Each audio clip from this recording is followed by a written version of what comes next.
ಎಲ್ಲರಿಗೂ ನಮಸ್ಕಾರ. ನಾ ಇವತ್ತು ಪಾಲಕ್ ಹಾಕಿ ಸಾಂಬಾರು ಮಾಡೋದು ತೋರ್ಸಾಕ್ತಾನೆ. ಬಿಸಿ ಬಿಸಿ ಅನ್ನದ ಜೊತೆ ಭಾಳ ಬೆಸ್ಟ್ ಆಗಿರ್ತೈತಿ, ಸೂಪರ್ ಆಗಿರ್ತೈತಿ.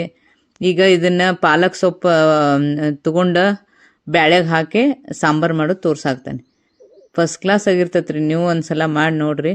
ಈಗ ನಾನು ತೊಗರಿ ಬೇಳೆ ತೊಗೊಂಡ್ರಿ. ಇಲ್ಲಿ ತೊಗರಿ ಬೇಳೆ ತೊಗೊಂಡ ಅವನ್ನ ಕುಕ್ಕರ್ಗೆ ಹಾಕೊಂಡ ಒಂದು ಬಟ್ಲಷ್ಟು ತೊಗೊಂಡನ್ ನಾನು ತೊಗರಿಬೇಳೆ. ನಿಮ್ಗೆ ಎಷ್ಟು ಸಾಂಬಾರು ಬೇಕಂತ ತೋರಿ. ಈಗ ಒಂದು 4 ಜನ ಊಟ ಮಾಡ್ತಾರೆ ಇದ್ರೊಳಗೆ. ಈಗ ನಾನು ಸಾಂಬಾರು ಮಾಡಾಕ್ತಾನಲ್ರಿ, 4 ಜನಕ್ಕೆ ಊಟಕ್ಕೆ ಆಗ್ತತಿ ಇದು ನೋಡ್ರಿ. ಈಗ ಒಂದಿಷ್ಟು ನಾನು ತೊಗರಿಬೇಳೆ ತೊಗೊಂಡನಿ, 1 ಕಪ್ನಷ್ಟು. ಅದಕ್ಕೆ ನಾನು ಪಾಲಕ್ ಸೊಪ್ಪು ಇರ್ತೈತಲ್ರಿ, ಅದನ್ನು ಚಂದಂಗೆ ಸೋಸಿ ತೊಳೆದು ಇಟ್ಕೊಂಡೇನಿ ನಾನು ಪಾಲಕ್ ಸೊಪ್ಪನ್ನು. ಈಗ ನೋಡ್ರಿ ಎಷ್ಟು ಚಂದ ಐತಿದು ಪಾಲಕ್ ಸೊಪ್ಪ. ಭಾಳ ಅಂದ್ರೆ ಭಾಳ ಬೆಸ್ಟ್ ಸಿಕ್ಕತಿ. ಈ ಪಾಲಕ್ ಸೊಪ್ಪನ್ನು ನಾನು ಕ್ಲೀನಾಗಿ ತೊಳೆದು ಇಟ್ಕೊಂಡನಿ. ಈಗ ನೋಡ್ರಿ ತೊಗರಿ ಬೇಳೆಯನ್ನು ನಾನು ಕುಕ್ಕರ್ನಾಗ ಹಾಕೊಂಡನಿ. ಈ ಪಾಲಕ್ ಸೊಪ್ಪು ಇರ್ತೈತಲ್ರಿ, ಇದನ್ನು ನಾನು ತೊಳೆದು ಇಟ್ಕೊಂಡಂಥ ಪಾಲಕ್ ಸೊಪ್ಪನ್ನು ಕಟ್ ಮಾಡಿ ಕುಕ್ಕರ್ನಾಗ ಹಾಕ್ಬಿಡ್ತೀನಿ ನೋಡ್ರಿ. ಈಗ ಕಟ್ ಮಾಡಿ ಹಾಕ್ಬೇಕ್ರಿ, ಸ್ವಲ್ಪ ಉದ್ದುದಕ್ಕೆ ಇರ್ತೈತಲ್ಲ ಅದನ್ನು. ಈಗ ನಾನು ಒಂದು ಪ್ಯಾನ್ ಇಟ್ಕೊಂಡು ಅದಕ್ಕೆ ಮಸಾಲೆ ಮಾಡ್ಕೊಳಕ್ತೇನೆ ರೀ. ಅದಕ್ಕೆ ಸ್ವಲ್ಪ ಕೊತ್ತಂಬರಿ ಕಾಳು ಅದನ್ನೆಲ್ಲ ಹಾಕೊಳಕ್ತಾನೆ ರೀ. ಇದನ್ನು ಸ್ವಲ್ಪ ಬೆಚ್ಚಗೆ ಮಾಡ್ಬೇಕ್ರಿ. ಒಂದು ಸ್ವಲ್ಪ ಒಣದ ಇದು ಎಣ್ಣೆ ಹಾಕಬೇಡ್ರಿ, ಹಾಗೇ ಒಂದು ಸ್ವಲ್ಪ ಬೆಚ್ಚಗೆ ಮಾಡ್ಕೊಂಡು ಜೀರಿಗೆನೂ ಹಾಕಿ ಬೆಚ್ಚಗೆ ಮಾಡ್ಕೋಬೇಕ್ರಿ. ಅದನ್ನೆಲ್ಲ ಚಂದಂಗೆ ಫ್ರೈ ಮಾಡ್ಕೊಂಡಿಂದ ಜೀರಿಗೆ ಮತ್ತು ಸ್ವಲ್ಪ ಇದನ್ನು ಒಂದು ಚೂರು ಹುರ್ಕೋಬೇಕ್ರಿ. ಅದನ್ನ ಹುರ್ಕೊಂಡಿಂದ ಆದಮೇಲೆ ಈರುಳ್ಳಿ ಹಾಕೊಂಡನ್ರಿ. ಅದಕ್ಕೆ ಸ್ವಲ್ಪ ಈರುಳ್ಳಿನೂ ಹಾಕೊಂಡು ಅದನ್ನೂ ಕೈಯಾಡಿಸ್ಬೇಕ್ರಿ. ಸ್ವಲ್ಪ ಇದಕ್ಕೇನು ಆಯಿಲ್ ಹಾಕಿಲ್ಲ ಏನಿಲ್ಲ ರೀ, ಹಂಗೇ ಕೈಯಾಡಿಸ್ಬೇಕ್ರಿ. ಕೈಯಾಡಿಸಿ ಅದೆಲ್ಲ ಆಗಿಂದ ನೋಡ್ರಿ, ಈಗ ಜೀರಿಗೆ, ಹವೇಜು, ಇದು ಈರುಳ್ಳಿ ಎಲ್ಲ ಅವು ಈರುಳ್ಳಿ ಸ್ವಲ್ಪ ಹಿಂಗೆ ಒಡೆದು ಚಂದಂಗೆ ಮಾಡಿ ಹುರ್ಕೋಬೇಕ್ರಿ ಅದನ್ನ. ಈಗ ನೋಡ್ರಿ ಚಂದಂಗೆ ಹುರ್ಕೊಳಾಗ್ತಾವು. ಸ್ವಲ್ಪ ಆಯಿಲ್ ಈಗ ಹಾಕೊಳಾಗ್ತಾನೆ ರೀ. ಸ್ವಲ್ಪ ಆಯಿಲ್ ಹಾಕೋಬೇಕ್ರಿ. ಮತ್ತು ಕರ್ಬೇವು ಸೊಪ್ಪು ಇರ್ತೈತಲ್ರಿ, ಅದನ್ನು ಹಾಕೋರಿ. ಹಸಿ ಮೆಣಸಿನ್ಕಾಯಿ ಒಂದು 4 ಹಾಕೋರಿ. ನಿಮ್ಗೆ ಎಷ್ಟು ಬೇಕಷ್ಟು ಖಾರ.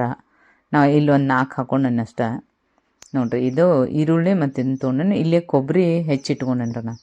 ಕೊಬ್ಬರಿ ಇದನ್ನು ಮಾಡಿ ಪೇಸ್ಟ್ ಮಾಡಿ ಇಟ್ಕೊಂಡೇನೆ, ಅದನ್ನೂ ಹಾಕೊಳಾಗ್ತಾನೆ. ತುರಿಯೋ ಮನ್ಯಾಗ ತುರಿದು ಇಟ್ಕೊಂಡೇನ್ರಿ ಕೊಬ್ಬರಿ. ಅದು ಹಸಿ ಕೊಬ್ಬರಿ ಐತ್ರಿ, ಅದನ್ನು ಹಾಕೊಳಾಗ್ತಾನೆ. ಈಗ ಹಸಿ ಕೊಬ್ಬರಿ ಮತ್ತು ಇವು ಈರುಳ್ಳಿ, ಮೆಣಸಿನ್ಕಾಯಿ ಇವೆಲ್ಲನೂ ಚಂದಂಗೆ ಒಂದು ಸ್ವಲ್ಪ ಫ್ರೈ ಮಾಡಿಂದ ಅದಕ್ಕೆ ಒಂದು ಸ್ವಲ್ಪ ಕೊತ್ತಂಬರಿ ಸೊಪ್ಪು ಹಾಕೊಳಾಗ್ತಾನೆ. ಕೊತ್ತಂಬರಿ ಸೊಪ್ಪನ್ನು ಸ್ವಲ್ಪ ಕೈ ಆಡಿಸ್ರಿ, ಬಾಳೆಹಣ್ಣು ಬೇಡ ಜಾಸ್ತಿ. ಈಗ ನೋಡ್ರಿ ಅದನ್ನು ಕೈ ಆಡ್ಸೇನೆ. ಸ್ವಲ್ಪ ಬಿಸಿ ಇರೋದಾಗನ ನಾ ಹಾಕೇನದನ್ನ. ಈಗ ನೋಡ್ರಿ ಆಫ್ ಮಾಡಿ ಹಾಕಿದ್ರೂ ಬರ್ತೈತಿ. ಈಗೆಲ್ಲ ನಾನು ಆಫ್ ಮಾಡ್ಕೊಂಡು ಅದು ತಣ್ಣಗಾಗಿಂದ ಇದನ್ನು ಒಂದು ಮಿಕ್ಸಿ ಜಾರಿಗೆ ಹಾಕೊಳಾಗ್ತಾನೆ ರೀ. ಒಂದು ಮಿಕ್ಸಿ ಜಾರಿಗೆ ಇದನ್ನ ಹಾಕ್ಕೊಂಡು ಇದೆಲ್ಲ ಹುರಿದಿದ್ದನ್ನು ಹಾಕ್ಕೊಂಡು ಪೇಸ್ಟ್ ಮಾಡ್ಕೋಬೇಕಾಗತ್ತೆ. ಇದ್ರೊಳಗೆ ಕೊಬ್ಬರಿ ಈರುಳ್ಳಿ ಎಲ್ಲ ಇರೋದ್ರಿಂದ ಒಂದು ಸಲ ಪೇಸ್ಟ್ ಮಾಡಿರಿ, ಆಮೇಲೆ ಬೇಕಾದ್ರೆ ನೀರು ಹಾಕ್ಕೊಂಡು ಮಾಡ್ಬೋದು. ಈಗ ನೋಡ್ರಿ ಇದನ್ನು ಹಾಕೊಳಾಗ್ತಾನೆ. ಇದಕ್ಕೆ ಒಂದಿಷ್ಟು ನೀರು ಹಾಕೋದು ನಾನು, ಯಾಕಂದ್ರೆ ಕೊಬ್ಬರಿ ಅವೆಲ್ಲ ಸಣ್ಣ ಪೇಸ್ಟ್ ಆಗೋ ಸಲಾಗ ನೀರು ಹಾಕೋದು ನಾನು. ಒಂದು ಸ್ವಲ್ಪ ನೀರು ಹಾಕ್ಕೊಂಡು ಇದನ್ನು ಪೇಸ್ಟ್ ಮಾಡ್ಕೊಂಡೆ ನೋಡ್ರಿ. ಹಿಂಗೆ ಪೇಸ್ಟ್ ಆಗಿರ್ತೈತೆ ಅದು. ಮಸಾಲೆ ಭಾರಿ ಘಮ ಅನ್ನಕ್ತತ್ ರೀ. ಇಂಥ ಮಸಾಲೆ ಮಾಡಿ ಹಾಕಿದ್ರೆ ಭಾಳ ಅಂದ್ರೆ ಭಾಳ ಟೇಸ್ಟ್ ಬರ್ತದೆ ಸಾಂಬಾರ. ಈಗರ ಮಸಾಲೆ ಮಾಡಿರ್ತೀವಲ್ರಿ ಫ್ರೆಶ್ ಆಗಿ ಭಾಳ ಟೇಸ್ಟ್ ಬರ್ತೈತೆ. ಅದಕ್ಕೆ ಈರುಳ್ಳಿ ಇದು ಬೆಳ್ಳುಳ್ಳಿ ಜಜ್ಜಿನೂ ಇಟ್ಕೊಂಡೆ ನಾನು ನೋಡ್ರಿ. ಈಗ ಒಂದು ಪ್ಯಾನಿಗೆ ಇದನ್ನು ಹಾಕಿ ಆಯಿಲ್ ಹಾಕಿ ಈಗ ಅದಕ್ಕೆ ಸಾಸಿವೆ ಜೀರಿಗೆ ಎಲ್ಲ ಹಾಕೊಳಕ್ತಾನೆ. ಅವು ಸಾಸಿವೆ ಜೀರಿಗೆ ಎಲ್ಲ ಚಟಪಟ ಅನ್ಬೇಕ್ರಿ ಚಂದಂಗೆ, ಅಂದ್ರೆ ಒಗ್ಗರಣೆ ಅದೊಂದು ಘಮ ಬರ್ತೈತಿ. ಈಗ ಚಂದಂಗೆ ಅವು ಸಾಸಿವೆ ಜೀರಿಗೆ ಎಲ್ಲ ಚಟ್ಪಟ ಅನ್ರಿ ಅಂದಿಂದ ನಾವು ಬೆಳ್ಳುಳ್ಳಿಯನ್ನು ಹಾಕೋಬೇಕಾಗ್ತತಿ. ಈಗ ನೋಡ್ರಿ ಅವೆಲ್ಲ ಎಣ್ಣೆ ಸ್ವಲ್ಪ ನಿಧಾನಕ್ಕೆ ಕಾಯ್ದ ಅವೆಲ್ಲ ಚಟ್ಪಟನಾಗ್ತಾವ್ರಿ. ಸಾಸಿವೆಗೆ ಒಂದು ಕಲರ್ ಬರ್ತೈತೆ ರೀ. ಆ ಕಲರ್ ಬಂತಂದ್ರೆ ಸಾಸಿವೆ ಚಂದ ಇದು ಆಗ್ತೈತಿ, ಅದರದ್ದು ಟೇಸ್ಟ್ ಬರ್ತೈತಿ ಸಾಸಿವೆದು. ಈಗ ನೋಡ್ರಿ ಸಾಸಿವೆ ಜೀರಿಗೆ ಎಲ್ಲ ಚಂದಂಗೆ ಒಗ್ಗರಣೆ ಒಳಗೆ ಚಟ್ಪಟ್ ಅಂದಾವು. ಈಗ ನೋಡ್ರಿ ಪೂರ್ತಿ ಕರ್ದಂಗೆ ಆಗ್ಯಾವ. ಈಗ ನಾನು ಬೆಳ್ಳುಳ್ಳಿ ಹಾಕೋದ್ನ ಅದಕ್ಕೆ. ಈಗ ಬೆಳ್ಳುಳ್ಳಿ ಹಾಕೊಳ್ಳೋದ್ರಿಂದ ಅದು ಬೆಳ್ಳುಳ್ಳಿ ಸ್ವಲ್ಪ ಬಾಡಿಸಿ ಅರಿಶಿಣ ಪುಡಿ ಒಂದು ಸ್ವಲ್ಪ ಹಾಕ್ಕೋಬೇಕ್ರಿ. ಅರಿಶಿಣ ಪುಡಿ ಮತ್ತು ಬೆಳ್ಳುಳ್ಳಿ ಎರಡನ್ನೂ ಸ್ವಲ್ಪ ಮಿಕ್ಸ್ ಆಗಬೇಕದು. ಆಗಿಂದ ನೋಡ್ರಿ ನಾನು ಈಗ ಎರಡನ್ನೂ ಬೆಳ್ಳುಳ್ಳಿ ಮತ್ತು ಸಾಸಿವೆ ಅವೆಲ್ಲ ಮಿಕ್ಸ್ ಮಾಡೇನಿ ಸ್ವಲ್ಪ ಎಣ್ಣೆ ಒಳಗೆ. ಅದಕ್ಕೆ ಸ್ವಲ್ಪ ನೀರು ಹಾಕೋಬೇಕ್ರಿ. ನೀರು ಸ್ವಲ್ಪ ಹಾಕೋರಿ, ಯಾಕಂದ್ರೆ ಅದು ರುಬ್ಬಿದ್ದದು ಎಲ್ಲ ಹಾಕೋಬೇಕಾಗ್ತತಿ ಸಾಂಬಾರ್ಗೆ. ಈಗ ಒಂದು ಸ್ವಲ್ಪ ನೀರು ಹಾಕೋಣ. ನೀರು ಹಾಕ್ಕೊಂಡೆ ಈಗ ಅಚ್ಚ ಖಾರದ ಪುಡಿ ಒಂದು ಸ್ವಲ್ಪ ಹಾಕ್ತೀನಿ ರೀ. ಮತ್ತು ಯಾಕಂದ್ರೆ ಅದು ಅದ್ರೊಳಗೆ ಒಂದಿಷ್ಟು ಮೆಣಸಿನ್ಕಾಯಿ ಹಾಕೇನಿ. ಈಗ ಅಚ್ಚ ಖಾರದ ಪುಡಿ ಇರ್ತೈತಲ್ಲ ರೀ, ಅದನ್ನು ಸ್ವಲ್ಪ ನಾನು ಸಾಂಬಾರ್ಗೆ ಹಾಕ್ಕೊಳಕ್ತೇನೆ. ಭಾಳ ಅಂದ್ರೆ ಭಾಳ ಟೇಸ್ಟಿ ಸಾಂಬಾರು ಇದು.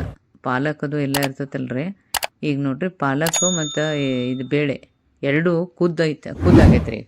ಈ ಕುದ್ದಿದ್ದಕ್ಕೆ ಏನು ಮಾಡ್ತೀನಿ ಅಂದ್ರೆ ನಾನು ಸ್ವಲ್ಪ ಕಟ್ಟಿಬೇಕ್ರಿ ಅದನ್ನ ಚಂದಂಗೆ. ಅದನ್ನ ಹಿಂಗೆ ಕಡ್ಗೋಲ್ ತೊಗೊಂಡು ಕಟ್ಟದ ಅದನ್ನ ಈಗ ನೋಡಿರಿ ಇದನ್ನ ತೊಗೋಬೇಕ್ರಿ. ಇದ್ರದ್ದು ಒಂದು ಇದನ್ನು ಸಣ್ಣಾಗಿರ್ತೈತಲ್ಲ ರೀ ಎಲ್ಲ ಇದನ್ನ ತೊಗೊಂಡು ನಾನು ಈ ಸಾಂಬಾರು ಏನು ಒಗ್ಗರಣೆ ಹಾಕೇನಲ್ರಿ ಅದಕ್ಕೆ ಹಾಕ್ಕೊಳಕ್ತೇನೆ ಬೇಳೆದನ್ನೆಲ್ಲ.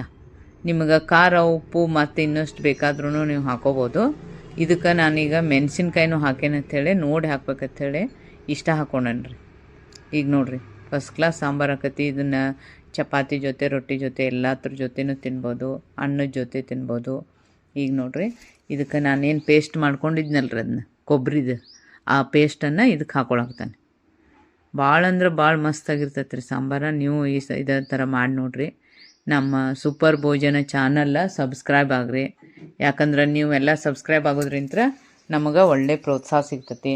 ಇದಕ್ಕೆ ನೋಡಿರಿ ಉಪ್ಪು ನಾನು ರುಚಿಗೆ ತಕ್ಕಷ್ಟು ಉಪ್ಪು ಹಾಕ್ಕೊಳಕತ್ತಾನೆ. ಈಗ ಇದು ಮೇನ್ ಇರ್ತೈತಲ್ಲ ರೀ, ಉಪ್ಪು ಸ್ವಲ್ಪ ಬೆಲ್ಲ ಎರಡನ್ನೂ ನಾ ಹಾಕ್ಕೊಳಕತ್ತಾನೆ. ಪಾಲಕ್ನಲ್ಲೇ ಸ್ವಲ್ಪ ಹುಳಿ ಇದು ಇರ್ತೈತಿ, ಅದರಿಂದ ಅದು ಟೇಸ್ಟ್ ಬಂದಿರ್ತೈತೆ ರೀ. ನೋಡಿರಿ ಈಗ ಎಷ್ಟು ಫಸ್ಟ್ ಕ್ಲಾಸಾಗಿ ಒಂದು ಪಾಲಕ್ ಸೊಪ್ಪಿನ ಸಾಂಬಾರು ರೆಡಿ ಆಗೈತಿ. ನೀವು ಇದೇ ಥರ ಮಸಾಲೆ ಮಾಡಿಕೊಂಡು ಫ್ರೆಶ್ಶಾಗಿ ಮಾಡಿ ನೋಡಿರಿ. ಆ ಸಾಂಬಾರು ಎಷ್ಟು ಟೇಸ್ಟ್ ಆಗಿರ್ತೈತೆ ಅಂದ್ರೆ ಮತ್ತೆ ಮಾಡ್ಬೇಕಪ್ಪ ಇಂಥ ಸಾಂಬಾರು ಮಾಡಿ ತಿನ್ಬೇಕು ಅನ್ನ ಅಂತ ಅನ್ನಿಸ್ತೈತಿ. ಬಾಸುಮತಿ ಅಕ್ಕಿ ಅದು ಅನ್ನ ಅದು ಮಾಡಿದ್ರಂತೂ ರೀ ಇಂಥ ಸಾಂಬಾರು ಹಾಕ್ಕೊಂಡು ತಿಂದುಬಿಟ್ರೆ ತುಪ್ಪ ಹಾಕ್ಕೊಂಡು ಇದೆಲ್ಲರಿಗೂ ಹೆಲ್ತಿಗೆ ಒಳ್ಳೇದ್ರಿ. ಈ ಬಾಣಂತಿಯರಿಗಾಗಲಿ ಮತ್ತು ಚಿಕ್ಕ ಮಕ್ಕಳಿಗಾಗಲಿ ಕ್ಯಾಲ್ಸಿಯಮ್ ರಿಚ್ ಇರ್ತೈತಲ್ಲ ರೀ ಇದ್ರೊಳಗೆ. ಇದು ರಕ್ತ ಹೆಚ್ಚು ಮಾಡ್ತೈತೆ ಅದು ಪಾಲಕ್ ಪಲ್ಯ. ಅದರಿಂದ ಇದು ಭಾಳ ಅಂದ್ರೆ ಭಾಳ ಬೆಸ್ಟ್ ರೀ. ಮತ್ತು ಪ್ರೋಟೀನ್ ಇರೋದ್ರಿಂದ ಬೇಳೆ ಹಾಕಿ ಸಾಂಬಾರು ಮಾಡಿರ್ತೈತಲ್ಲ ರೀ, ಎಲ್ಲನೂ ರಿಚ್ ಇರೋದ್ರಿಂದ ಇದು ಒಂದು ಒಳ್ಳೆ ಟೇಸ್ಟಿ ಆಗಿರುವಂಥ ಸಾಂಬಾರು ಇರ್ತೈತೆ ರೀ. ಈಗ ನೋಡಿರಿ ಮಸ್ತಾಗೈತಿ ಇದು ಸಾಂಬಾರು. ನೀವು ಇದೇ ಥರನ ಮಾಡಿ ನೋಡಿರಿ. ನೋಡಿರಿ ಎಷ್ಟು ಮಸ್ತಾಗೈತಿ ಈಗ ಸಾಂಬಾರು. ಫಸ್ಟ್ ಕ್ಲಾಸ್ ಆಗಿರ್ತೈತೆ ರೀ. ಊಟ ಬೇಡ ಅಂದ್ರೂ ಈ ಸಾಂಬಾರು ಹಾಕಿ ಕೊಟ್ರೆ ಇನ್ನೊಂದು ಸ್ವಲ್ಪ ಹಾಕಿಸ್ಕೊಂಡು ತಿನ್ಬೇಕು, ಅಷ್ಟು ಟೇಸ್ಟ್ ಆಗಿರ್ತೈತೆ ರೀ. ಅನ್ನ ತುಪ್ಪ ಹಾಕ್ಕೊಂಡು ಈ ಸಾಂಬಾರು ಹಾಕೊಂಡ್ರಂತೂ ಭಾರಿ ಮಸ್ತ್ ಅಂದ್ರೆ ಮಸ್ತ್ ಆಗಿರ್ತೈತೆ ನೋಡಿರಿ. ಟೇಸ್ಟಿಯಾಗಿರುವಂಥ ಪಾಲಕ್ ಸೊಪ್ಪಿನ ಸಾಂಬಾರು ಎಷ್ಟು ಮಸ್ತ್ ಆಗೈತೆ ನೋಡಿರಿ. ಇದು ನೀವು ಎಷ್ಟು ಬೇಕಷ್ಟು ನೀರನ್ನು ಮಾಡ್ಕೋಬೋದು, ಗಟ್ಟಿನೂ ಮಾಡ್ಕೋಬೋದು ರೀ. ಈಗ ನೋಡಿರಿ ಒಂದು ಹದಕ್ಕೈತದು ಸಾಂಬಾರಿನ ಹದಕ್ಕೈತಿ, ಅದಕ್ಕೆ ನಾನು ಇದನ್ನ ಮಾಡಿ ತೋರ್ಸೇನೆ.